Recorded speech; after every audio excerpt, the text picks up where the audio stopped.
Good evening. What a pleasure and honor, distinguished guests, ladies and gentlemen, friends and voices of Palestine. It is indeed an honor for me, my wife, members of our team here at the Palestine Mission in the UK to be among you in this very, very inspiring company. Really inspiring. What a gathering tonight. The vibe in this room. And before I start, allow me to thank Lina Hadid for hosting this event, and Yusra El Junaid and her wonderful team for organizing this very, very important, timely event. Please applaud them.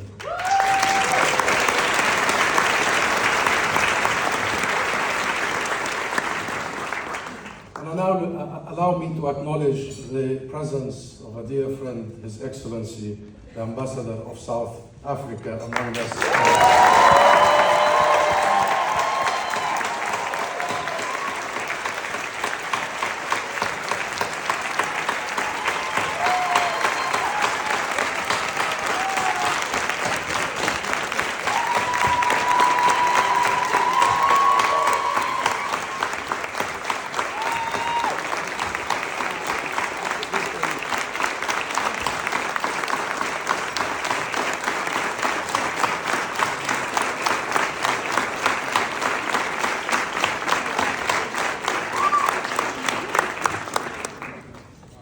Every single person in this gathering has contributed in significant ways by presenting strong, cogent, and irresistible voices for Palestine. And I see many faces, many voices, presenting a strong case for our rights and for our future. Never before we have seen such unwavering assertions of our rights from so many quarters and in so many ways. The dog agreed. Let me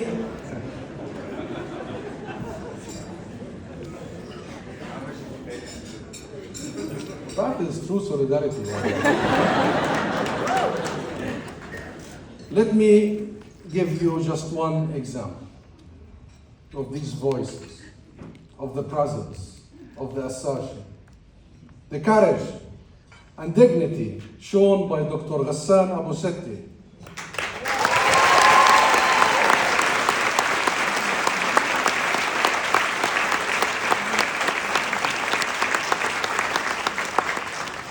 who tried to save lives in Gaza during this genocide, and has become a tireless voice for Palestine and for humanity.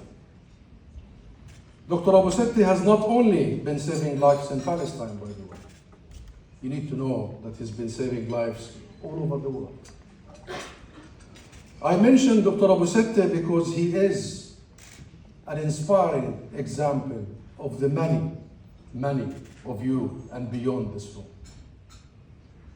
So please join me now in acknowledging all that has been happening over the months and the years, the work that has been brought through. So my friends, your efforts, our efforts, does bring hope amid the appalling darkness that engulfs us at this moment. We are assembled here today because we are witnessing an ongoing genocide against the Palestinian people. Not, of course, most obviously, and criminally in Gaza. Hassan, you missed it by 30 seconds. But we love you. Most obviously and criminally in Gaza, but all over Palestine.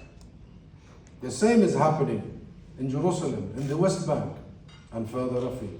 As Israel tries to close the doors on all Palestinian rights, whether the right of return, the right to self-determination, the right to freedom from oppression and occupation, or the right to equality under law. In fact, Israel is trying to finish off what they started all the way back in 1948. And all over Palestine, make no mistake, this is ethnic cleansing. Make no mistake that the people they pushed all the way to Rafah are there to be pushed all the way out of their homeland. They know how to do it. They've done it. And this is not the second Nakba, because the Nakba never ended. It's an ongoing Nakba for 76 years. Israel is doing all this with the full force of its military and with the full support and complicity of its main backers in the West. Notably, the United States and the United Kingdom. It is remarkable that a colonial state that is built on the bones of the native population and their ethnic cleansing in 1948, that occupied the rest of Palestine in 1967, and has not only maintained that occupation for 57 years, but has deepened it with its illegal settlements, with its apartheid rule, with its unhinged violence, with state-sponsored terrorism, a nuclear state that regularly bombs its neighbors, should turn around and present itself as a victim. As a victim. This is obscene. And let me break it down for you. Israel has created an entirely new category in international relations. I'll coin it here. It goes like this: the occupier victim. The occupier victim. The occupier victim asserts a fake right of self-defense against the people it oppresses. The occupier victim demands complete obedience to a narrative that casts it as perpetually persecuted and therefore always blameless. Always blameless. And casts the people it occupies as terrorists and bigots for resisting its illegal and murderous military rule. Blaming us, blaming us for occupying us. They truly do. They blame us for occupying us. They blame us for stealing our land. They blame us for besieging us. They blame us for killing us. They do. And they even blame us for having to force them to force us out of our land. The occupier victim mentality combined with an ideology of supremacy and racism needs no restraints on its behavior. That explains to you what has been taking place. They just can. They can. They can normalize the mass murder of children. Biblical claimed supremacy provides Israel with justification to act above every law, every human rights principle, every moral standard. And the supremacist occupier victim dehumanizes the people it oppresses. How could it not? How could it not? They dehumanize and demonize. It even attacks the occupied people as racist or for resisting their occupation. So let's be clear. It is not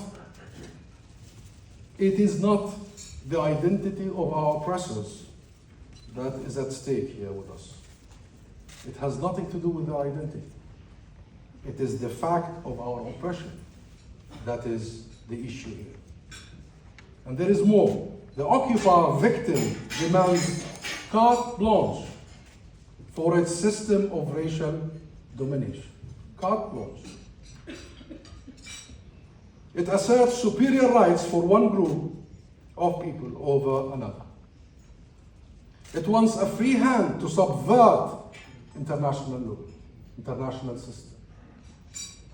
And it is enabled by allies prepared to set aside every fundamental tenet of a rules-based global order and a universal value to secure impunity, complete, total impunity for Israel and help it evade any accountability, not only over the last 5 months, but over the course of the 76 years.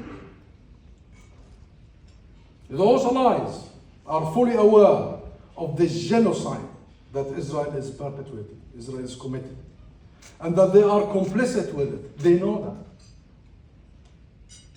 No one can argue today that they didn't know. No one can argue today they did not know. No one did not follow the ruling of the ICJ following the South Africa case. This is the first genocide in human history that it is documented in real time, both by those committing it as well as their victims. Now Israel, having just legislated a couple of days ago against Palestinian statehood, Israel and its allies want us, this is the renewed talk, want us, after 30 years of Israeli and international deceit, want us again to negotiate for our rights. No. There will be no return to the status quo ante. There will be no return to the status quo ante.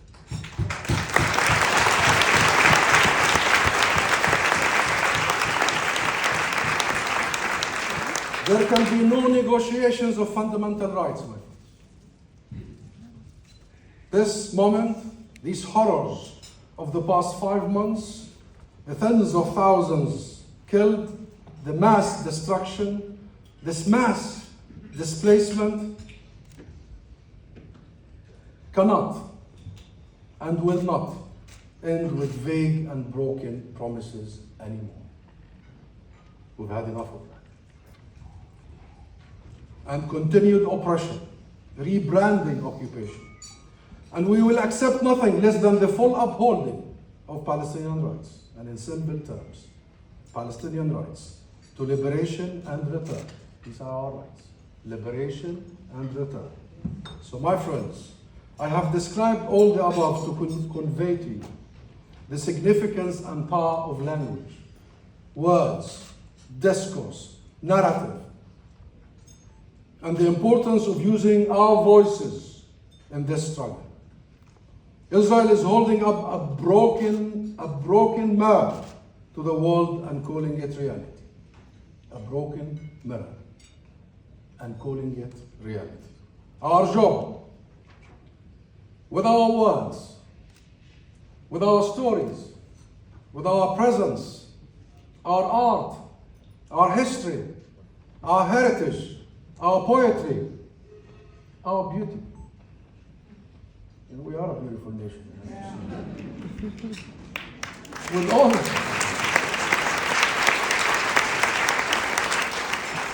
With all that, we must discard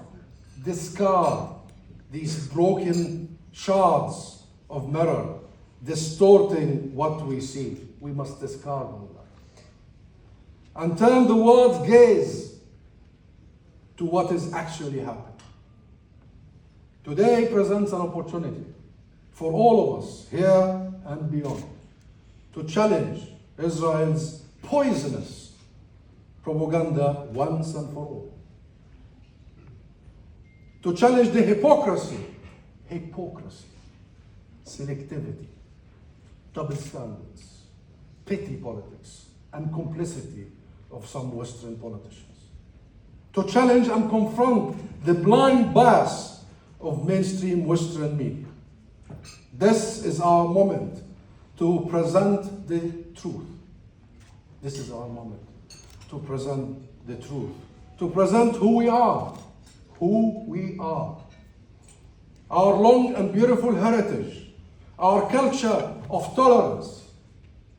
of love and acceptance for millennia, our culture of coexistence, our devotion to education and excellence. And I assure you, if you look up our youth here, you will know what I mean by education and excellence. Our history of struggle for freedom. And let us remember too that the Palestinian struggle is not just a struggle for justice for Palestinians. We do not see it this way. It is not just a struggle for us, but a struggle for justice everywhere. We do see our cause as a central cause for justice everywhere. Because while nothing can heal the deep wounds our nation has endured, our families have endured. Over the past 5 months and over the past 76 years, we must ensure that we build unstoppable momentum for Palestinian liberation. We must ensure that those guilty of mass murder are held to account and are punished. We have gone through genocide and ethnic cleansing before, my friends. We have. Alas, this is not the first time. But we know how to survive. And we know how to recover. And we will rise again. And we will rebuild all that was destroyed. Gaza will be rebuilt. As beautiful as it was. As resilient as it was. We will build more hospitals. And we'll bring more Khaled Dawas to these hospitals.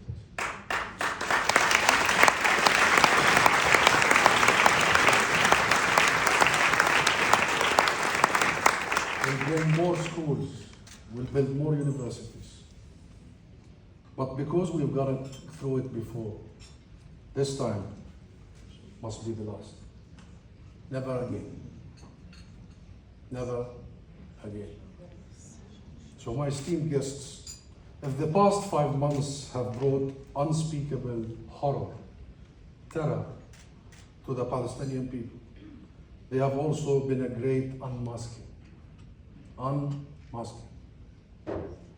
They have stripped Israel and everybody else of all disguises and revealed Israel's genocidal, expansionist, and racist essence. And this unmasking is evident to all who watch and all who listen to our voices, the voices of our children, the voices of our poets, writers, activists, artists, doctors, intellectuals, the voices of our people, the voices of the friends of our people. Millions are on the march all over the world, and I take so much inspiration every Saturday, all over the UK, all over the world. Every day, millions. Unprecedented. The intensity, the diversity, the unity, the commitment. We are changing history. We are making history. And we must continue, my friends, together. Never be intimidated. Never stop speaking the truth. Know that the world is listening. The world is listening. Know that the tide is turning. Know that the truth will set us free. The truth will set us free. And know that ours is the truth. Know that ours is the truth. We are the truth. Thank you.